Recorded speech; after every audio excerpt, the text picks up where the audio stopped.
every single day, every single night here on the Marc Lamont Hill official YouTube channel, I cover the war on Gaza. And for those watching this for the first time, we do refer to it as a war on Gaza, not a war in Gaza, not a war against Hamas, but a war on Gaza. That is because what we're seeing every single day, and right now we are on day 166 of it, is a full-fledged genocide, a full-fledged ethnic cleansing and depopulation of historic Palestine, but specifically of the Gaza Strip. And so, as always, I'm going to begin with the numbers. As of right now, since October 7th, 31,726 Palestinians have been killed. 31,726 Palestinians have been killed since October 7th. 73,792 have been injured in Israeli attacks since October 7th. And for those that don't know, the revised death toll in Israel from Hamas's October 7th attack is 1,139. And of course, there are dozens of Israelis and other foreign nationals captured in Israel who remain kidnapped and captive right now under Hamas. So we look at that backdrop and we say, how do we get to a place where nearly 32,000 Palestinians have been killed? And those numbers are even worse when you look at the number of innocent people who have been killed in this war on Gaza. 2/3 of the people killed have been women and children. 1% of the entire population of children in Gaza have been killed. 1 in 75 Gazans, period, have been killed. 2 mothers every hour killed. When you look at how many Palestinians children have lost limbs every hour or every day, 10 a day, we're talking about an extraordinary crisis. And the crisis in Gaza is compounded by the fact that it's also a humanitarian crisis. It's not just that people are getting killed, but the people who don't get killed have lost their homes. 1.7 million people. There's only 2.2 in all of Gaza Strip, and 1.7 million of them have had their homes taken from them, either destroyed or they've been kicked out of them because of the violence, but mostly destroyed, because more than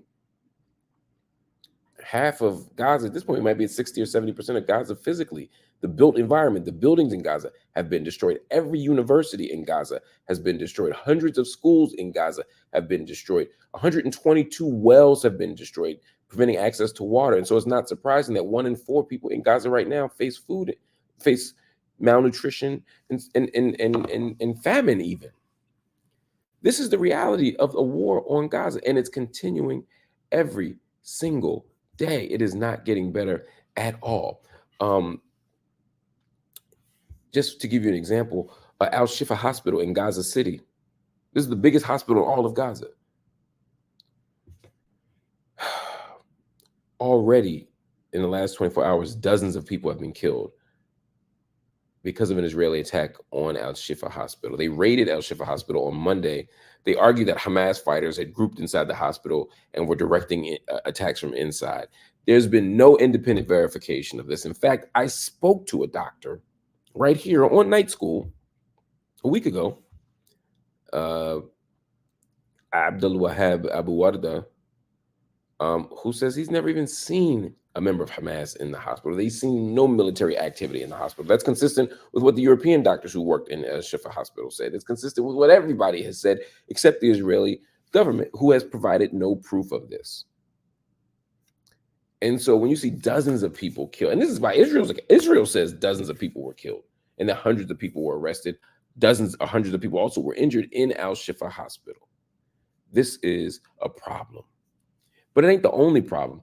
The Israeli military has killed at least 23 people in Gaza City early this week, between Sunday and yesterday, or Sunday and today. 23 people at least have been killed at the Kuwait roundabout, what we call a Duwad al-Kuwaiti in Gaza City. Then 15 more people were killed in a strike on a house in the Nusayrat refugee camp in the central part of Gaza. We've heard about the violence.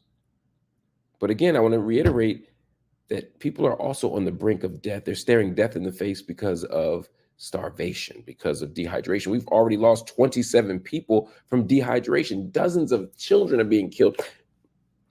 And all of these numbers are lowball numbers. We talk about 40,000, 32,000 people dead, but 8,000 more are under the rubble. We know that they're likely dead. It's almost impossible that they're not. We have 27 people dying of starvation or dehydration, and malnutrition. These children dying of this, but those are just the ones that make it to the hospital. How many people do you think die that don't make it to the hospital? This is the profile. This is the work.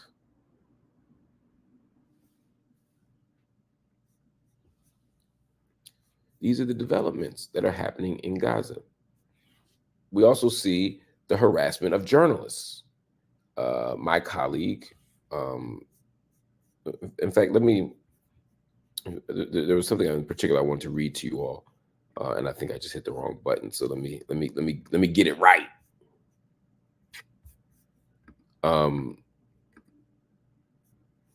Whew, my Lord.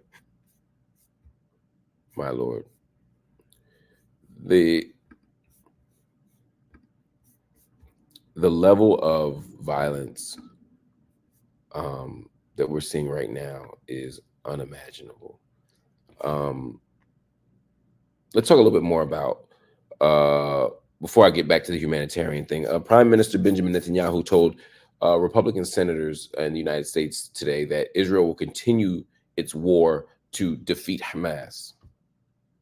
One senator said he's going to do what he said he's going to do. He's going to finish it. For Netanyahu, finishing his war on Hamas means a few things. It means continuing to raid the hospitals. We're now on our 4th day of raiding Al-Shifa hospitals we talked about. It also means invading Rafah. For those that don't know, Rafah is a city in the southern part of Gaza. Right now, it holds about 1.5 million people. It's meant to have about 250,000. It normally has 250,000 people, but it's densely populated, filled with people who are hungry and isolated and poor and homeless and sometimes parentless, with the younger people, the children. And they're in Rafah, and Netanyahu is about to do a ground invasion of Rafah by the Israeli military. Every major entity has said, look, this is going to cause a humanitarian crisis, but he doesn't seem moved by that argument. And so Netanyahu is committed unwaveringly to invading Rafah very soon, any day. And so with that in mind, this is going to be a very challenging moment, because there's going to be a lot more death, a lot more starvation, a lot more isolation. Now, there's also some talk of reconciliation. Anthony Blinken started a tour of the Middle East today. He held talks with Saudi Arabia, with a commitment to heading to Egypt tomorrow, Thursday, to talk with Arab ministers there. Egypt and Jordan are necessary people to talk to. They're necessary stakeholders. Qatar has been playing a super important role in trying to broker a ceasefire. But at the end of the day, it appears that the U.S. government is only going to do but so much if Israel is saying to do the opposite. And that is fundamentally the problem here, is that Israel has violated international law. It's ignored the International Court of Justice.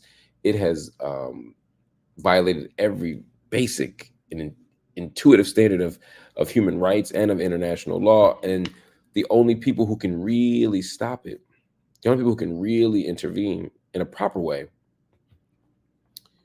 is the United States. And the United States has shown a strong unwillingness to do just that. So we will wait and see. We will hope for the best, but there's a lot of reasons not to expect it.